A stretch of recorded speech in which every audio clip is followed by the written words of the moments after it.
All right, let's hear from business now on the new cabinet. I'm joined by Khulekani Mathe, Business Unity South Africa CEO. Khulekani, I appreciate your time this afternoon. Now, how significant is the resolution of uncertainty around the establishment of the GNU for investor confidence in South Africa? I mean, we've seen the rand go up and down in the last few weeks just based on one or two announcements. It is very significant because it resolves, as you say, the uncertainty. In itself, the time taken to appoint the cabinet is not inordinately long by comparison. There are countries that have taken much longer to appoint the cabinet after, getting into coalition governments and all of that. But of course, being a developing economy with a history of developing economies not being particularly great around management of elections and so on, there was always going to be concern about, will South Africa be able to pull through this? And I think we have proven that we are a maturing democracy. A governing party loses outright majority and still manages to do so gracefully or graciously and enter into government with other parties opposing it. So all of that, I think, is important for confidence in the economy. So I suppose one of the things that's important for us to touch on is the expectations of you as business from this new government or this new cabinet of national unity. Outline for us what your expectations are. Our expectations are that we should now get down to business, that this cabinet should get down to business. We accept and understand that there will still be some sort of preliminary processes that need to be undertaken, planning, agreeing a common program, etc. But the important thing is that we now have a cabinet, we have people entrusted with the authority to run different state departments, and they must get down to business. What does getting down to business mean? It means that we need to implement measures to grow the economy. Our economy has been stagnant for a very long time. Unemployment is the highest it has been. And so we need to get down to business, get the economy to grow, get businesses to grow, get businesses to employ more people.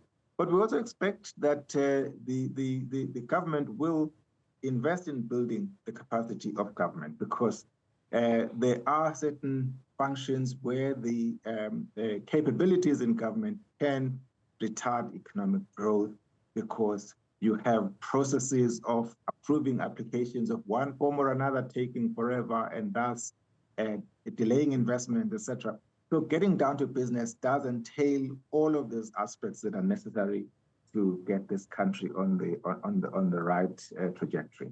Let's talk about specifics. I mean, what specifically should the new cabinet do to create or prioritize an environment that attracts investment? Because it is what we need to grow the economy. Obviously, we need jobs. Young people are unemployed across the country.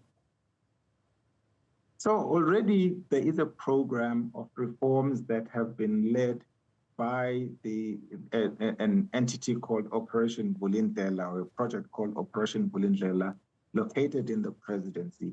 It is that initiative that has led to some of the reforms we've seen in the energy sector, resulting in the creation of the National Transmission Company, which means that the energy sector will change forever. You will no longer have a monopoly in the energy space. There will be greater participation of the private sector in generation and various aspects in the value chain.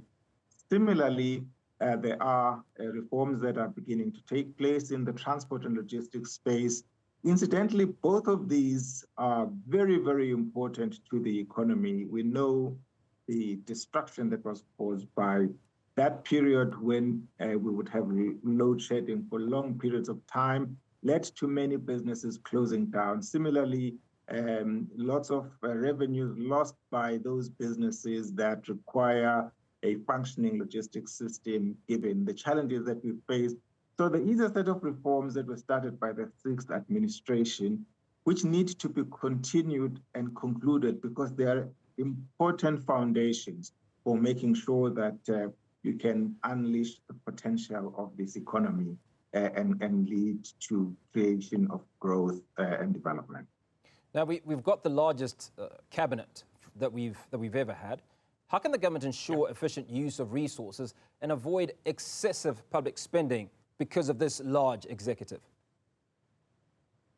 I think the fact that we have a big executive is really unfortunate, and I think an opportunity was missed in really trimming our executive. It was large before this government of national unity. It has become larger. Now, we accept the president bona fides when he says that this was done with the intention of making sure that all of the parties in the GNU play some role in the government. Going forward, we are going to have to trim down our cabinet. It is one of the largest in the world, even for economies that are much larger than us. Now, how do you assess the impact of retaining Ino Godongwana as finance minister and his deputies on South African fiscal policy and economic stability? It's very important. Minister Godongwana has been leading National Treasury and has, become a minister that the markets understand, and so he has put in place, which he announced during the budget earlier in the year, measures that he intends to implement to bring public finances under control, and so that is absolutely important. If he had been removed and replaced with someone else, there would be concerns about whether, firstly, all of those initiatives and all of those plans would be continued. So continuity in this particular portfolio is very, very important. In fact, somewhere else where there is a continuity is in the electricity ministry, and Kgosientsho Ramaphosa has also been given the energy portfolio. How important is this in addressing the energy crisis, and how crucial, again, is this for economic recovery? So Dr. Kgosientsho Ramaphosa, in his previous role as Minister of Electricity, he didn't really have a department. He was just a minister, relied on the capacity in what is called NECOM, in the presidency, as well as working directly with ESCOM to really push through and implement projects to make sure that we arrest the energy situation. So I think that energy is absolutely necessary. He now obviously assumes a portfolio that will have resources. He will have a department, he will have people to work with that he can deploy to address the challenges in different areas. And what we particularly liked about Dr. Kgosientsho Ramaphosa was his openness to work with the private sector. After his appointment, in the previous administration, he immediately reached out to business and said he wants to work with us. It is important for a country that is starved of resources, of capacity, of skills, to really reach out and make sure that we work together to address problems. So we think that if he brings that mentality, he will really be very successful in his new role. I think it's good to hear that ministers are reaching out to business. But let's talk about who you are immediately reaching out to, because I'd imagine as business, you have your various interests at heart, and you can't always wait for ministers to come out to you, particularly for those that might be new in particular portfolios. So there is a perception that there are only certain portfolios that affect business. The fact of the matter is that just about every portfolio, there is a private sector on the other side of that portfolio. So we are interested in the functioning of all portfolios in the cabinet. Just immediately, well, not immediately, but before elections, we had been working in partnership with government in the energy, transport and logistics, and crime and corruption, a partnership that in some ways contributed to the improvements we are seeing in energy. also the stabilization that we are seeing in the rail freight sector. And so we would hope that that partnership continues. We have no reason to doubt that that partnership will continue because the president gave us his commitment to this partnership. And we would urge the new ministers to really work with us. We are committed to working with them so that we can jointly address the challenges that we face. So in a sense, I'm saying that the immediate ministries that we would be looking to reach out to are those who hold portfolios that are relevant to the partnership that I have just described.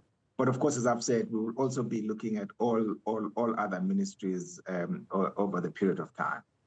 Khulekani Mathe, Business Unity South Africa CEO, appreciate your time. Looking forward to various ministries engaging with the business in South Africa. Now, Johanna.